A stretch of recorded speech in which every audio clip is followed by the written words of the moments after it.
Bonjour tout le monde, j'espère que vous allez très bien. J'ai à cœur de partager un message avec vous aujourd'hui.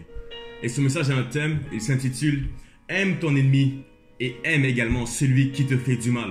Et pour poursuivre, je vais aller dans l'évangile de Jésus-Christ, selon Matthieu au chapitre 5, versets 38 à 48. C'est Jésus qui parle et il dit « Vous avez appris qu'il a été dit, œil pour œil et dent pour dent. Mais moi, je vous dis de ne pas résister aux méchants. Si quelqu'un te frappe sur la joue droite, présente-lui aussi l'autre.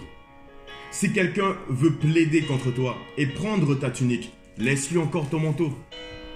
Si quelqu'un te force à faire 1000, fais-en 2 avec lui. Donne à celui qui te demande et ne te détourne pas de celui qui veut emprunter de toi. Vous avez appris qu'il a été dit, tu aimeras ton prochain et tu haïras ton ennemi. Mais moi je vous dis, aimez vos ennemis, bénissez ceux qui vous maudissent, faites bien à ceux qui vous haïssent et priez pour ceux qui vous maltraitent et vous persécutent, afin que vous soyez fils de votre Père qui est dans les cieux. Car il fait lever son soleil sur les méchants et sur les bons, et il fait pleuvoir sur les justes et sur les injustes. Si vous aimez ceux qui vous aiment, quelle récompense méritez-vous? Les publicains aussi n'agissent-ils pas de même? Si vous ne saluez que vos frères seulement, que faites-vous d'extraordinaire? Si vous saluez seulement que ceux qui vous saluent, seulement vos proches, que faites-vous d'extraordinaire? Les païens aussi n'agissent-ils pas de même? Donc ceux qui ne connaissent pas Dieu, ne font-ils pas la même chose? Soyez donc parfaits, comme votre Père Céleste lui est parfait. Amen, amen. Mes amis, ce passage est un joyau. C'est du miel à notre bouche. C'est une nourriture pour notre esprit. Jésus par là nous explique d'aller au-delà de notre compréhension, d'être extraordinaire pour notre façon d'aimer, parce que lui-même l'a fait avec nous, parce que lui-même l'a fait également avec nous. Sachez que de nature nous sommes ennemis de Dieu, nous péchons contre Dieu. De nature nous sommes séparés de Dieu. Et ainsi, ayant cette nature, Dieu nous a quand même manifesté son amour. Il nous a quand même montré son amour. Parce que j'aimerais vous dire que si Dieu avait agi envers nous par rapport à la façon dont nous sommes envers lui, personne ne serait sauvé. Nous serions tous condamnés. Mais Dieu prouve son amour envers l'homme en ce que lorsque nous étions encore pécheurs, Christ est mort pour nous. Christ est mort pour nous.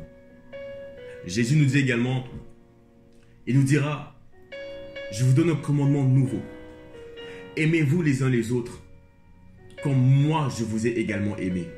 Aimez-vous les uns les autres. La Bible nous dit également, aime ton prochain comme toi-même. Et ton prochain c'est qui? Ton prochain ce n'est pas que ton frère, pas que ta cousine, ce n'est pas que tes parents. Non, ton prochain c'est également celui qui t'insulte. Ton prochain c'est également celui qui veut ta défaite. Ton prochain c'est également celui qui t'a brisé le cœur. Voilà ton prochain. Voilà ton prochain. Car il fait lever son soleil sur les bons comme sur les méchants. Et j'aimerais vous dire au fait que l'amour, vous savez, ce n'est pas qu'un sentiment, ce n'est pas qu'une passion. L'amour se qualifie. L'amour se qualifie. Dans 1 Corinthiens au chapitre 13, je vais vous lire ce que la Bible dit de l'amour. En disant la charité, qui signifie l'amour, Paul dit dans Corinthiens, la charité est patiente. Elle est pleine de bonté. Et elle n'est point envieuse, entre autres. Il dit également qu'elle ne fait rien de malhonnête. Elle ne cherche point son intérêt. Et elle ne s'irrite point également. Voilà des traits qui définissent l'amour. Ainsi, mes amis, soyons patients. Soyez patients. Soyons bons. Recherchons l'intérêt de nos ennemis et de ceux qui nous font du mal. Soyons patients envers eux. Soyons bons. Recherchons leur intérêt. Et espérons en eux. Car Dieu a espéré en vous également. Dieu a espéré en chacun de nous. Et c'est cet amour qui m'a bouleversé et qui a bouleversé ma vie. Et là, vous allez me dire, mais je ne peux pas manifester un tel amour. J'ai déjà essayé, je ne peux pas. Non, tu as peut-être de la rancune en toi. Peut-être que tu éprouves encore de la haine envers ceux qui t'ont renié. Peut-être que tu éprouves cette rancune et que tu n'arrives pas à t'en défaire. Remets-toi à Dieu. Dis-lui tout simplement, Seigneur, j'y arrive pas. J'y arrive pas. Transforme-moi. Bouleverse-moi par cet amour. Bouleverse-moi par cet amour. Car vous savez, Dieu, dans son infinie bonté, est venu en la personne de son Fils unique Jésus-Christ pour mourir pour nous à la croix. Pourquoi? Tout simplement par amour. Parce qu'il a tant aimé le monde. Parce qu'il a tant aimé le monde. Peut-être que tu as grandi à l'église, peut-être que tu as connu Dieu depuis que tu es petit. Et que jusqu'à présent, quand tu fais une rétrospective de ta vie, tu vois que jusqu'à présent, tu n'arrives pas à manifester de l'amour envers les gens. Tu n'arrives pas à aimer ceux qui t'ont fait du mal. Tu as encore de la rancune envers des gens. Peut-être que c'est ton cas. Peut-être que toi, tu ne veux rien savoir. Je t'exhorte à ne pas nourrir cet orgueil personnel, disant que moi, je ne peux pas pardonner. Il y a cette culture, je ne sais pas, il y avait un album un jour qui était sorti d'un certain artiste qui disait « God forgives, I don't ». Et c'est devenu toute une culture, je m'en souviens. Je vous exhorte à ne pas suivre cette voie. Abandonnez-vous à Dieu. Dieu pardonne. Moi aussi, je pardonne. Car il pardonne.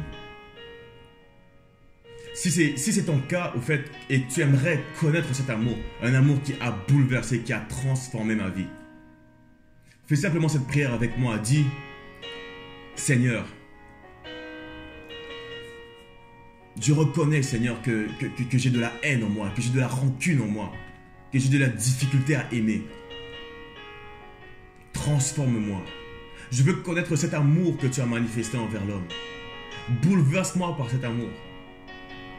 Je reconnais que oui, je suis un pécheur. Pardonne-moi, Seigneur. Je veux être semblable à toi, aimé comme toi. Amen. C'est tout simplement ça, au fait. Vous savez, c'est quelque chose de unique. Voilà la clé. Voilà la clé. La clé pour restaurer la paix dans le monde, c'est l'amour de Dieu. Rien d'autre, l'amour de Dieu. Vraiment, c'était ça que j'avais à cœur vous partager aujourd'hui. Et en gros, je vous souhaite vraiment de passer une excellente journée. Et que la paix du Seigneur Jésus-Christ vous accompagne en tout temps, en tout lieu et en toutes circonstances. Alright. Soyez bénis, mes amis. Passez une excellente journée.